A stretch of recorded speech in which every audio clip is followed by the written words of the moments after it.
अगर आप भी एलएलबी कर रहे हैं और आपको एलएलबी का स्कॉलरशिप फॉर्म फिल करना है तो ये वीडियो आपके लिए होने वाला है। यहाँ पर हम यूपी स्कॉलरशिप के ऑफिशियल वेबसाइट पर आ चुके हैं। सबसे पहले आपको स्टूडेंट पे जाना होगा और यहाँ पर आपको रजिस्ट्रेशन पे क्लिक करना होगा। अपनी कैटेगरी वाइज आपको post matric other than intermediate पे क्लिक करना होगा। उसके बाद आपके सामने रजिस्ट्रेशन का फॉर्म ओपन हो जाएगा जिसमें आपको सबसे पहले अपने जिले को सेलेक्ट करना होगा। ये वो जिला होगा जहां पर आपका कॉलेज है। आपके घर का जिला कुछ और हो सकता है, कहने का मतलब आपका होम डिस्ट्रिक्ट अलग हो सकता है लेकिन आपका कॉलेज डिस्ट्रिक्ट अलग हो सकता है। तो आपका कॉलेज जहां पर है आपको वो डिस्ट्रिक्ट सेलेक्ट करना होगा। अब इस डिस्ट्रिक्ट में जितने सारे कॉलेज हैं आपको सेकंड नंबर पे लिस्ट आ जाएगी। तो अपने कॉलेज को यहाँ सेकंड नंबर पे सेलेक्ट कर लें। उसके बाद अपने कैटेगरी को सेलेक्ट करना होगा, अपने रिलीजन बताना होगा, यहाँ पर अपना नाम बताना होगा और अपने मोबाइल नंबर को जो कि आधार नंबर से लिंक है उस नंबर को यहाँ पे टाइप कर देना होगा। उसमें रिचार्ज भी होना चाहिए, ओटीपी जाएगा तो याद रखिएगा। इसके बाद आपको 7 नंबर पे अपने हाई स्कूल उत्तीर्ण करने का वर्ष यहाँ पे सेलेक्ट कर लेना होगा। उसके बाद हाई स्कूल बोर्ड बताना है, हाई स्कूल का रोल नंबर देना है और एक पासवर्ड क्रिएट कर लेना है जो कि 6 से 12 अंकों या अक्षरों में हो सकता है। तो स्ट्रॉन्ग पासवर्ड क्रिएट करें। 11 नंबर पे अपने बनाए गए पासवर्ड को रीटाइप करें, नीचे कैप्चा फिल करें और जनरेट ओटीपी पे क्लिक कर दें। ऐसा करते ही आपको एक ओटीपी जाएगा जिसको आपको यहाँ ओटीपी बॉक्स में फिल करना होगा और कैप्चा देने के बाद सबमिट कर देना है। ऐसा करते ही आपका रजिस्ट्रेशन सक्सेसफुल हो जाएगा। आपके सामने एक रजिस्ट्रेशन नंबर वगैरह आ जाएगा जिसको आपको पीडीएफ फॉर्म में सेव कर लेना होगा फ्यूचर यूज के लिए। अब यहाँ पर इस रजिस्ट्रेशन नंबर को फिलहाल के लिए कॉपी करते हैं। आपको वापस होम पे जाना है। यहाँ पर जाने के बाद आप वापस से स्टूडेंट पे क्लिक करेंगे। हम लोग फ्रेश रजिस्ट्रेशन किए हैं इसीलिए फ्रेश लॉगिन करना होगा। तो फ्रेश लॉगिन पर आपको post matric other than intermediate पे क्लिक करना है और अपनी रजिस्ट्रेशन संख्या को यहाँ पर फिल करना है जो कि आपको पीडीएफ फॉर्म में सेव करने के लिए मैंने बोल दिया था। तो यहाँ पर अपने रजिस्ट्रेशन संख्या को भरें, उसके बाद मोबाइल नंबर दें और अपना बनाया गया पासवर्ड यहाँ पे टाइप करें, कैप्चा फिल करें और सबमिट कर दें। आपका डैशबोर्ड लॉगिन हो जाएगा। लॉगिन होने के बाद कुछ इस तरीके से आपके सामने बहुत सारे ऑप्शन आ जाएंगे साइड में जिसमें आप देख सकते हैं केवल आपका रजिस्ट्रेशन करें और रजिस्ट्रेशन स्लिप प्रिंट करें पर ग्रीन टिक है। आपको हर एक ऑप्शन पे ग्रीन टिक लेना होगा तब जाके आपका स्कॉलरशिप सबमिट होगा। तो सबसे पहले आपको डिजी लॉकर से सत्यापन करें पर क्लिक करना होगा। क्लिक करने के बाद आपके सामने एक नया पेज ओपन होगा जहां पर आपको एक ऑप्शन मिल जाएगा click here for DigiLocker verification. आपको इस लिंक पर क्लिक कर देना होगा। यहाँ पर क्लिक करते ही आपके सामने डिजी लॉकर का इंटरफेस ओपन हो जाएगा जहां पर आपको साइन इन करने के लिए बोलेगा। तो मोबाइल नंबर, यूजर नेम, आधार कार्ड नंबर आप किसी भी ऑप्शन से साइन इन कर सकते हैं। अगर आपने पहले डिजी लॉकर अकाउंट बनाया है तो, नहीं बनाया है तो नीचे आपको साइन अप का ऑप्शन मिलेगा, आप वहां पर जाके साइन अप कर लें। तो सिंपली यहाँ पर साइन अप के लिए मैंने ऑलरेडी डिजी लॉकर का वीडियो अपलोड किया है जिसमें स्टेप बाय स्टेप सब कुछ बताया गया है। अगर आपको डिजी लॉकर से साइन अप करना है तो आई बटन में आपको वीडियो का लिंक मिल जाएगा जिसमें आप जाकर साइन अप करना सीख सकते हैं। स्कॉलरशिप की ही वेबसाइट पर साइन अप करके दिखाया गया है। तो यहाँ पर मैं डायरेक्ट लॉग इन करके दिखाऊंगा क्योंकि वीडियो कई बार बना चुके हैं और बार बार एक ही चीज बताने पर वीडियो लंबी हो जाती है। तो आई बटन में मैं आपको डिजी लॉकर का वीडियो दे दूंगा। अब यहाँ पर मैं आधार नंबर पे क्लिक करके आधार नंबर एंटर करके नीचे नेक्स्ट कर रहा हूँ। ऐसा करते ही आधार से रजिस्टर्ड मोबाइल नंबर पर एक ओटीपी जाएगा जिसको आपको यहाँ पर फिल करना है और नीचे सबमिट कर देना होगा। सबमिट करते ही आपसे, अगर आपने डिजी लॉकर पहले से ही बना के रखा है तो उसमें आपका एक सिक्योरिटी पिन रहता है जिसको आपको यहाँ पे फिल करना होगा। अब मान लीजिए कि आपने बहुत पहले बनाया है और आप सिक्योरिटी पिन भूल गए हैं तो फॉरगेट करके डीओबी टाइप करके नेक्स्ट करेंगे। आपको आपके सिक्योरिटी पिन को फॉरगेट करने के लिए ऑप्शन आ जाएगा। अब यहाँ पर आपको न्यू पिन टाइप कर देना है और सबमिट कर देना है।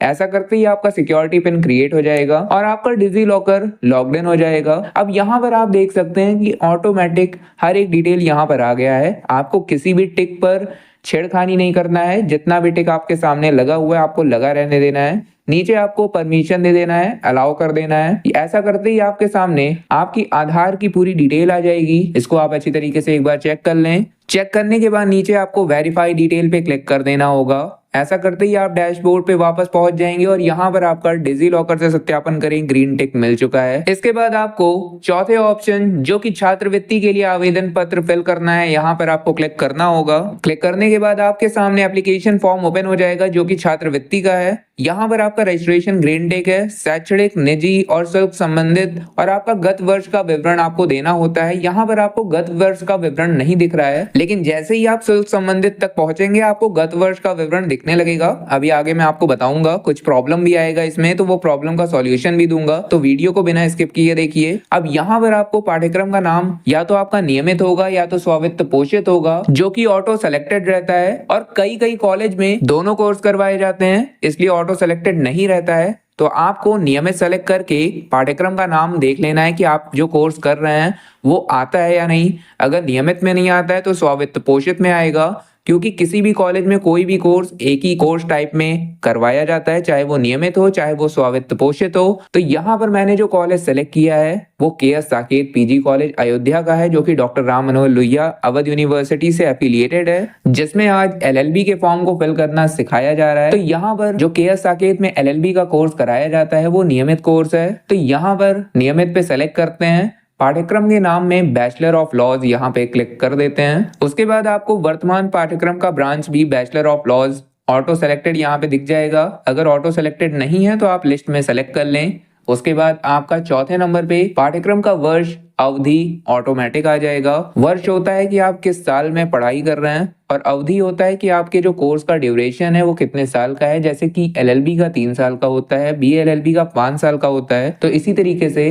अवधि 3 या 5 हो सकता है। और वर्ष आपके ऊपर डिपेंड करता है कि आप पहले साल में हैं, दूसरे साल में हैं या तीसरे साल में हैं। अगर आप एलएलबी 3 ईयर कोर्स कर रहे हैं तो उसमें आपका पहला साल पहला या सेकंड सेमेस्टर होता है, तो उसको पहला ही साल कहते हैं। तीसरा और चौथा सेमेस्टर दूसरे साल में आता है, और पांचवा और छठा सेमेस्टर तीसरे साल में आता है। इसी तरीके से अगर आप बीएलएलबी कर रहे हैं तो आपका अवधि 5 वर्ष का होगा, और जो वर्ष है वो आपके ऊपर डिपेंड करेगा कि आप किस साल में पढ़ रहे हैं। पहले साल में हैं तो पहला दूसरा सेमेस्टर आपका पहले साल में आता है। तीसरा चौथा सेमेस्टर में अगर आप पढ़ रहे हैं तो आप दूसरे साल में आएंगे। पांचवें छठे में हैं तो आप तीसरे साल में आएंगे। सातवें आठवें सेमेस्टर में हैं तो आप चौथे साल में आएंगे, और अगर 9वें या 10वें सेमेस्टर में है तो आप 5वें साल में आएंगे। तो यहाँ पर आप अपने हिसाब से सेलेक्ट कर लें। यहाँ पर अगर आप फ्रेश करते हैं तो ऑटोमेटिक वर्ष पहला और अवधि आपके कोर्स के ड्यूरेशन के हिसाब से ऑटोमेटिक यहाँ पे फिल रहता है। कई लोग पहले साल में फ्रेश ना करके सेकेंड ईयर में फ्रेश करते हैं, तो उनको यहाँ पर मैनुअली टाइप करना होता है। तो आप इस चीज को देख लीजिएगा। अगर आप फ्रेश कर रहे हो और आप पहले ही साल में हैं तो ऑटो सेलेक्टेड रहेगा, लेकिन अगर आप दूसरे साल में हैं तो यहाँ पर आपको मैनुअली सेलेक्ट करना होगा। तो इस चीज को जरूर सही कर लीजिएगा। उसके बाद आपको पाठ्यक्रम की पात्रता बताना होगा। अब पात्रता होता है आपका एसेंशियल क्वालिफिकेशन। ये क्वालिफिकेशन आपका अलग अलग कोर्स के लिए अलग अलग होता है। जैसे कि यहाँ पर मैं बैचलर ऑफ लॉज का स्कॉलरशिप फिल कर रहा हूँ, तो इसके लिए जो पात्रता है वो स्नातक होता है। अगर आप बीए, बीएससी, बीकॉम के लिए कर रहे हैं तो उसके लिए पात्रता इंटर होता है। अगर आप आईटीआई के लिए कर रहे हैं तो उसके लिए पात्रता 10th होता है। तो इसी तरीके से आप भले ही यूजी, पीजी कुछ भी करके रखे हो, मैटर नहीं करता है। आपका जो पाठ्यक्रम है, जो आप पढ़ाई कर रहे हैं, उसकी पात्रता आपको बतानी है। तो यहाँ पर आप अगर एलएलबी कर रहे हैं तो आपको स्नातक देना होगा, और अगर आप बीए एलएलबी कर रहे हैं तो आपको इंटरमीडिएट देना होगा। उसके बाद यहाँ पर नीचे आपसे कई सारे ऑप्शन पूछे जा सकते हैं और कई सारे ऑप्शन नहीं भी पूछे जा सकते हैं। तो मैं आपको स्क्रीन पर 2 फॉर्म दिखाऊंगा। सबसे पहले ये मिनी फॉर्म आप देख सकते हैं। यहाँ पर आपसे ज्यादा कुछ नहीं पूछा गया है, केवल आपकी पात्रता में जो भी आप यहाँ पे सेलेक्ट करते हैं वहां तक की क्वालिफिकेशन डिटेल, जिसमें आपका total mark, obtain mark, university board name और आपका परसेंटेज वगैरह यहाँ पे पूछा जाता है, जिसको आपको फिल करके नीचे चेकबॉक्स पे चेक करके कैप्चा फिल करके सबमिट कर देना होगा। आप निजी वाले स्टेप पे पहुंच जाएंगे। और अब आइए यहाँ पे सेकंड फॉर्म की बात करते हैं। तो यहाँ पर आपको फॉर्म लंबा दिख सकता है। अब आप यहाँ पे पात्रता के बाद 15 नंबर पे देख सकते हैं कि वर्तमान पाठ्यक्रम के प्रथम वर्ष में प्रवेश तिथि आपको बताना होगा। आप पहले साल में एंट्री किस तारीख को लिए थे, एडमिशन किस तारीख को लिए थे, वो तारीख आपको फीस रसीद में मिल जाएगा। तो यहाँ पर अपने फीस रसीद के तारीख को नोट कर दें। उसके बाद आपको पाठ्यक्रम के वर्तमान सत्र में प्रवेश तिथि आपको बताना होगा। देखिए यहाँ पर आपको दोनों में तारीख सेम रखना है। अगर आप पहले साल में हैं तो, क्योंकि प्रथम वर्ष हो या वर्तमान सत्र हो, अगर आप इस साल पहले साल में हैं तो आपका दोनों में सेम डेट रहने वाला है। लेकिन अगर आपने पहले साल में फ्रेश रजिस्ट्रेशन नहीं किया था और आप सेकंड ईयर में फ्रेश रजिस्ट्रेशन कर रहे हैं, जैसा कि आप ऊपर देख सकते हैं कि मैंने वर्ष और अवधि में यहाँ पर एक एग्जाम्पल के लिए आपको स्क्रीन दिखा दे रहा हूँ। यहाँ पर एमए कैंडिडेट का था जो कि सेकंड वर्ष में है और 2 साल की अवधि है। तो यहाँ पर जो प्रथम वर्ष होगा ये पिछले साल का होगा 2023 का, जब पहले साल उसने एडमिशन लिया था। और वर्तमान सत्र कहने का मतलब है इस साल वो जिस वर्ष में पढ़ाई कर रहा है उस वर्ष में उसने किस तारीख को एडमिशन लिया था, तो प्रवेश तिथि आपको बता देना होगा। तो यहाँ पर मैं मान के चल रहा हूँ कि आप पहले साल में हैं तो दोनों में सेम लिख दीजिए। अगर आप दूसरे साल में हैं तो 15 नंबर पे पहले साल का लिखना होगा और 16 नंबर पे दूसरे साल का लिखना होगा। अगर आप तीसरे साल में हैं तो आपको 15 नंबर पे पहले साल का लिखना होगा और 16 नंबर पे तीसरे साल का लिखना होगा। तो ये चीज आप ध्यान दीजिएगा, गलती बिल्कुल भी नहीं होना चाहिए। उसके बाद 17 नंबर पे आपसे विश्वविद्यालय बोर्ड एफिलिएटिंग एजेंसी का पंजीयन क्रमांक पूछा जा रहा है। तो ये पंजीयन क्रमांक आपको आपके कॉलेज के द्वारा बताया जाता है। अगर आप डॉक्टर राम मनोहर लोहिया अवध यूनिवर्सिटी में है तो यहाँ पर यूआईएन नंबर को आपको यहाँ पे टाइप कर देना होता है, लेकिन आप अपने कॉलेज में जाके कंफर्म कर लें, क्योंकि यहाँ पे विश्वविद्यालय बोर्ड एफिलिएटिंग एजेंसी तीनों का नाम लिखा हुआ रहता है। तो यूआईएन विश्वविद्यालय की तरफ से पंजीयन होता है। अगर आपका कॉलेज एफिलिएटिंग एजेंसी लिखवाना चाहता है तो वो आपको बता देगा। तो आप पंजीयन क्रमांक वहां पे जाके कंफर्म कर लें, उसके बाद यहाँ पे टाइप कर दें। उसके बाद नीचे आपको आवासीय छात्र या दिवा छात्र में सिलेक्शन कर लेना है अपना कि आप किस टाइप के छात्र हैं। उसके बाद नीचे आपको अपनी सभी क्वालिफिकेशन दे देना होगा। आपने ऊपर जहां तक की पात्रता सेलेक्ट किया होगा, जैसे मैंने स्नातक किया है क्योंकि मैं बैचलर ऑफ लॉ सेलेक्ट किया हूं, तो नीचे आपको स्नातक तक की सभी क्वालिफिकेशन जैसे हाई स्कूल, इंटरमीडिएट और आपका स्नातक, यहाँ पर आपको डिटेल देना होगा, जिसमें आपको passing year, total mark, obtained mark, percentage और आपका बोर्ड या यूनिवर्सिटी नेम यहाँ पर लिख देना होगा। एफिलिएटिंग एजेंसी का नाम भी आप लिख सकते हैं। तो यहाँ पर अपनी सभी डिटेल दें, नीचे कैप्चा फिल करें, चेक बॉक्स पे चेक करें और आपको सबमिट कर देना होगा। ऐसा करते ही आपका शैक्षणिक पर ग्रीन टिक मिल जाएगा और आप निजी पर पहुंच जाएंगे, जहां पर आपको दिव्यांगता, यदि आप दिव्यांग हैं तो आपको बताना होगा, नहीं है तो इस पे आप कोई भी छेड़खानी ना करें। नीचे आपको माता का नाम लिख देना है और राशन कार्ड, अगर परिवार आईडी आपके पास है तो यहाँ पर आप टाइप कर सकते हैं, अन्यथा इसे खाली छोड़ सकते हैं। माता का नाम लिखना जरूरी है तो माता का नाम लिखें, नीचे कैप्चा फिल करें, चेक बॉक्स पे चेक करें और अपडेट कर दें। ऐसा करते ही आप शुल्क संबंधित पे पहुंच जाएंगे, जहां पर आपको अपना नॉन रिफंडेबल अनिवार्य शुल्क लिखना होगा और कैप्चा फिल करने के बाद चेक बॉक्स पे चेक करना है और अपडेट कर देना है। ऐसा करते ही आपका गत वर्ष का विवरण पूछा जाएगा और किसी किसी केस में आपको लॉग आउट करवा दिया जाता है, जैसा कि मेरे केस में लॉग आउट करवा दिया गया। तो मैं वापस से होम पर जाकर स्टूडेंट पे जाकर फ्रेश लॉगिन पर post matric other than intermediate पे जाकर यहाँ पर रजिस्ट्रेशन डिटेल देने के बाद लॉगिन कर लेता हूँ। लॉगिन करने के बाद वापस से छात्रवृत्ति हेतु आवेदन पत्र पे क्लिक करेंगे और यहाँ पर मुझे दिख जाएगा कि मेरा शैक्षणिक निजी शुल्क संबंधित सभी चीज ग्रीन टिक है। अब मैं गत वर्ष के विवरण पर हूँ, जिसमें गत वर्ष का परीक्षा फल पास ऑटो सेलेक्टेड है। यहाँ पर आपको गत वर्ष के परीक्षा प्रणाली को सेलेक्ट करना होगा, जिसमें आपको वार्षिक प्रणाली और सेमेस्टर प्रणाली, दो प्रणाली दिख जाएगा। तो आप अपने हिसाब से सेलेक्ट करें। उसके बाद आपको अंक प्रणाली सेलेक्ट करना होगा, जिसमें आपको वार्षिक परीक्षा अंक प्रणाली, सीजीपीए अंक प्रणाली या फिर एसजीपीए अंक प्रणाली सेलेक्ट करना होगा। उसके बाद नीचे आपको चौथे नंबर पे ऑप्टेंड मार्क और पांचवें नंबर पे टोटल मार्क बताना है, जो कि गत वर्ष का होना चाहिए। छठे नंबर पे प्रतिशत ऑटोमेटिक आ जाएगा। उसके बाद सातवें नंबर पर आपको अपने शिक्षण संस्थान का नाम लिख देना है, जहां पर आप गत वर्ष पढ़ाई कर रहे थे। तो यहाँ पर अपने गत वर्ष के शिक्षण संस्थान का नाम टाइप कर दें, कैप्चा फिल करें, चेक बॉक्स पे चेक करें और अपडेट के बटन पे क्लिक कर देना है आपको। ऐसा करते ही आपके सामने एक पॉपअप पेज आ जाएगा, जहां पर लिख जाएगा आपके आवेदन पत्र की प्रविष्टियां सफलतापूर्वक भरी गई हैं। आपको होम पेज पर आ जाना है, होम का आइकन आपको ऊपर दिख जाएगा। ऐसा करते ही आप डैशबोर्ड पर आ जाएंगे और आप देख सकते हैं कि आपके छात्रवृत्ति हेतु आवेदन पत्र ग्रीन टिक मिल चुका है आपको। उसके बाद नीचे आपका फोटो प्रपत्र अपलोड करने पर भी ग्रीन टिक आ चुका है। ये आपके आधार कार्ड से आपकी फोटो ले लेता है, तो इसीलिए फोटो ऑटोमेटिक अपलोड हो जाता है। उसके बाद आवेदन पत्र को संशोधित करें, ये ऑप्शन आपको मिलता है। अगर आपसे कोई गलती हो गई है तो आप संशोधन कर सकते हैं, इसका काम बाद में पड़ेगा, अभी मैं आपको बताऊंगा।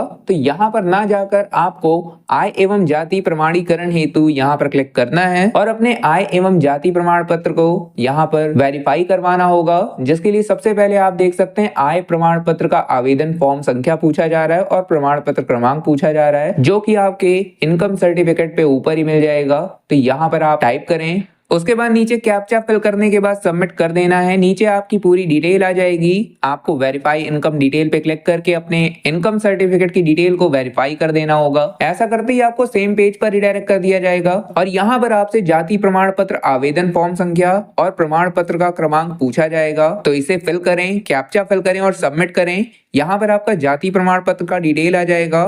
आपको अपने कास्ट सर्टिफिकेट को नीचे वेरीफाई कास्ट डिटेल पे क्लिक करके वेरीफाई कर देना होगा।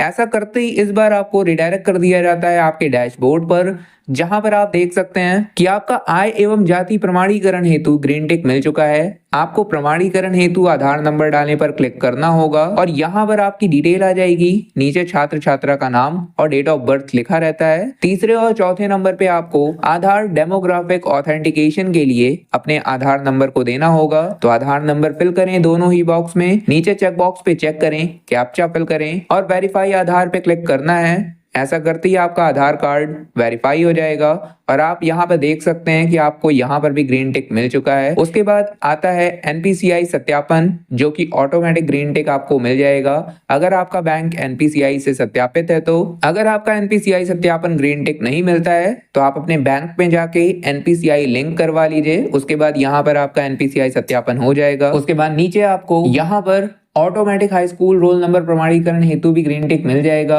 अगर नहीं मिलता है तो इस पर एक बार क्लिक कीजिए। आपके सामने एक नया पेज ओपन होगा जिसमें आपको check high school board API पे क्लिक करना होगा। ऐसा करते ही आपको ग्रीन टिक मिल जाएगा और हो सकता है कि आपको लॉग आउट भी करा दिया जाए, वी आर सॉरी का पेज आ जाए। आपको बिल्कुल भी चिंता नहीं करना है। वापस से होम पर आने के बाद स्टूडेंट पे जाके फ्रेश लॉगिन पर जाके अपनी लॉगिन डिटेल देने के बाद लॉगिन करना है। आप जब लॉगिन होंगे तो आप देखेंगे कि आपको ग्रीन टिक मिला हुआ है। उसके बाद आपको कोई भी काम नहीं करना है। आपके सामने एक नया ऑप्शन जो कि जांच हेतु आवेदन प्रिंट करने का है, इस पर क्लिक करना है और इस प्रिंट को पीडीएफ फॉर्म में सेव कर लेना होगा। पीडीएफ फॉर्म में सेव करने के बाद अगर आपके पास प्रिंटर है तो इसका एक प्रिंट आउट ले लें और नहीं है तो जहां पर प्रिंटिंग सेवा उपलब्ध कराई जाती है वहां पर जाकर इसका प्रिंट आउट ले लें और अपने कॉलेज में जाकर इसको वेरीफाई करवाएं। वहां पे जाके इसका जांच करवाएं। वहां पर आपकी सभी डिटेल को चेक करवाया जाता है और अगर कोई गलती पाई जाती है तो टीचर के द्वारा आपको बता दिया जाएगा कि इस डिटेल को आप करेक्शन करवा लीजिए। यहाँ पर आप देख सकते हैं लिखा हुआ है कि यह प्रिंट शिक्षण संस्था में जमा करने के लिए मान्य नहीं है,